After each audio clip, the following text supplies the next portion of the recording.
Hello human, you are filled with determination to watch this video about a quirky indie RPG that has captured the hearts of millions with its unique mechanics, emotional storytelling, and meta humor.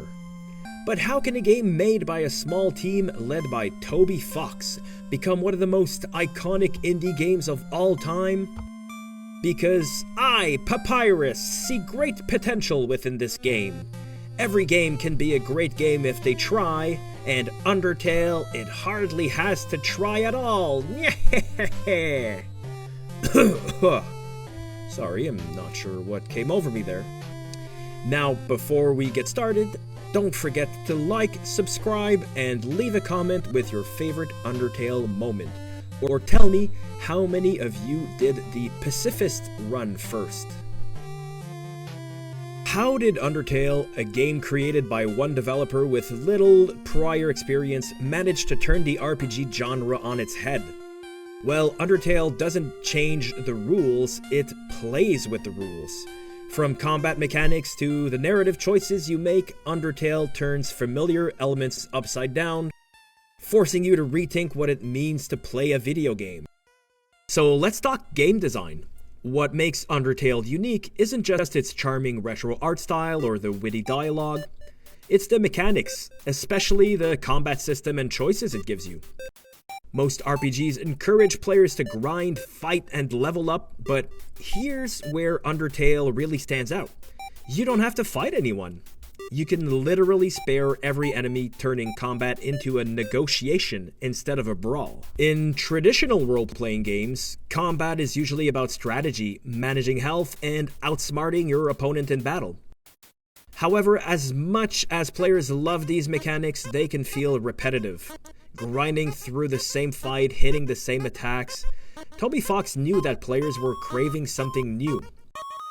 That's where Undertale changes everything. Instead of focusing solely on fighting, it gives players the choice to interact with enemies in a more pacifist way. You can talk to them, compliment them, or even show them mercy. This fundamentally changes how players approach combat and, more importantly, how they engage with the story. So how do developers like Toby Fox come up with these mechanics that feel so refreshing? Well, the truth is, inspiration can come from anywhere. In fact, I took a peek at some conversations in the indie dev and game dev subreddits where developers discuss how they develop game mechanics. One of the big takeaways? It's all about looking at existing mechanics and asking, how can we flip this on its head? Toby Fox did this masterfully by turning RPG combat into a moral dilemma. And speaking of moral dilemmas, let's talk about how the choices you make in Undertale matter more than in most other games. The choice to fight or spare isn't just a gameplay mechanic, it defines your relationship with the world and its characters. This is player agency at its finest.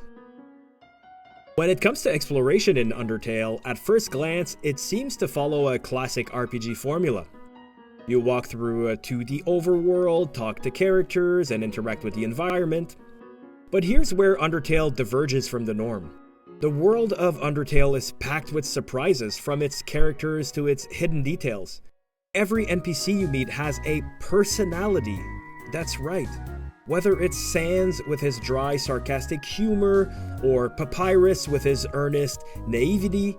And these characters don't just exist to fill space. They react to your choices and can completely alter how the story plays out.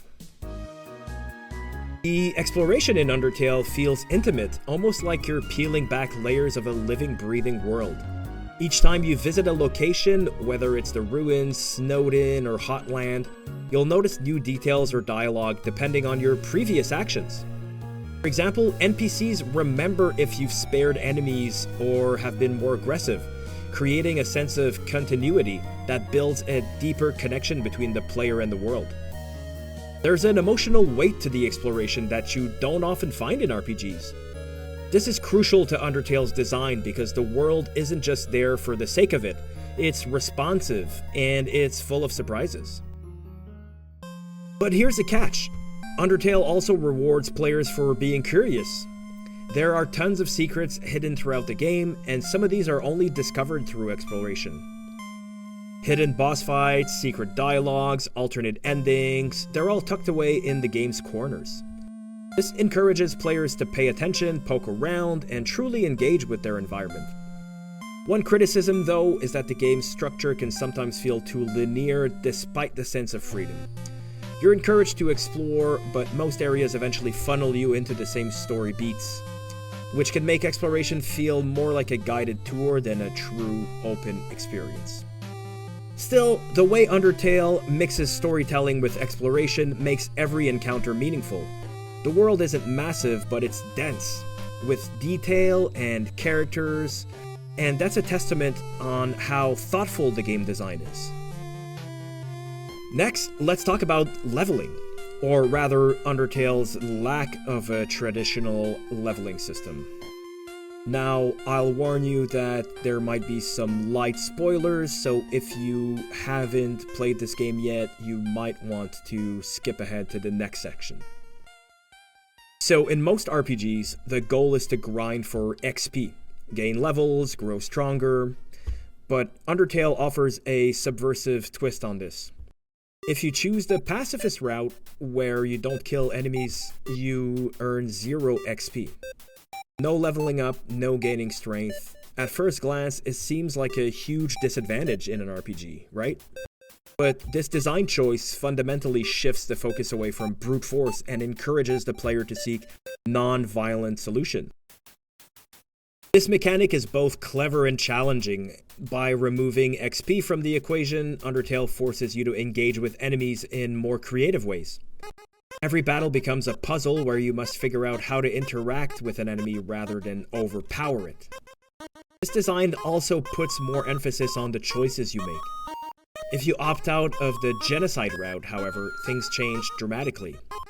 You do gain XP, which is called love, but that stands for level of violence. Honestly, the first time the game threw this at me, it blew my mind, and I felt really bad about every person that I've killed, and it was the first time ever playing a game where I had to reflect on my actions as an action character. It was awesome. But, of course, this comes with narrative consequences. As you grow stronger, the world grows darker, characters become terrified of you, and the tone of the game shifts from being lighthearted to deeply unsettling. Honestly, this game is really, really clever. The genius here is that leveling isn't just a mechanic, it's tied directly to the morality system of the game. This is a bold move because most games reward you for growing stronger, but Undertale kind of critiques this by suggesting that the more power you gain, the less connection you have to the world around you. It's a pretty powerful commentary on violence in video games and how players are conditioned to seek out power without thinking of consequences. However, there is an inherent risk with this system. Some players might feel frustrated by the lack of tangible rewards in the pacifist route. The absence of XP might feel like you're being punished for doing the right thing, especially if you come from more traditional RPGs. This is where the game's design might alienate some players who prefer a more straightforward progression system. Now, let's break down Undertale's battle system, because it's one of its most unique and talked about features. At its core, the battles feel familiar. You have a standard RPG interface with your health bar, options for attacking or using items, and an enemy on the screen. But the similarities end there. Instead of simply attacking, you have the option to talk to your enemies, act in ways that diffuse conflict, or you can even spare them. This transforms combat into a moral puzzle. Every encounter becomes a question of how you'll approach it. Will you fight, or will you seek peace? But here's the real kicker. Undertale's combat system also incorporates bullet hell mechanics, which might sound really weird, but it works. During enemy turns, you control a small heart, dodging attacks in real time. This blend of turn-based RPG combat with action-oriented bullet hell sequences keeps players engaged and constantly on edge. You're not just selecting options from a menu, you're actively participating in every moment of the battle. Boss fights in Undertale are where the system really shines. Each boss has a unique attack pattern, forcing you to learn and adapt quickly. These battles are intense and highly memorable because each boss feels like a character study in itself. Take for instance Papyrus. His attacks are playful, matching his personality, while Sans' attacks in the genocide route are brutal, reflecting the consequences of your violent choices. But this combat system also has downsides. For players unfamiliar with bullet hell mechanics, some fights will feel overwhelming, especially later in the game where attack patterns become increasingly complex. The game does a decent job of ramping up the difficulty though, but certain encounters might feel like a sudden difficulty spike. Still, this adds to the overall tension and stakes of the game, I think. You feel each battle, and the choice to fight or spare feels earned. Undertale's lasting impact on the gaming world is undeniable. As one reviewer put it, Undertale teaches you that the hardest battles aren't always fought with strength, but with empathy. The depth of emotional connection and innovation in gameplay has influenced countless other indie games since its release. So, what can we take away from Undertale? It's not just a game, it's really a commentary on gaming itself. It shows that mechanics, when done right, can change not just how we play, but how we think about the experience as a whole. From its playful combat to its emotional narrative, Undertale continues to stand as a testament to what great game design can achieve.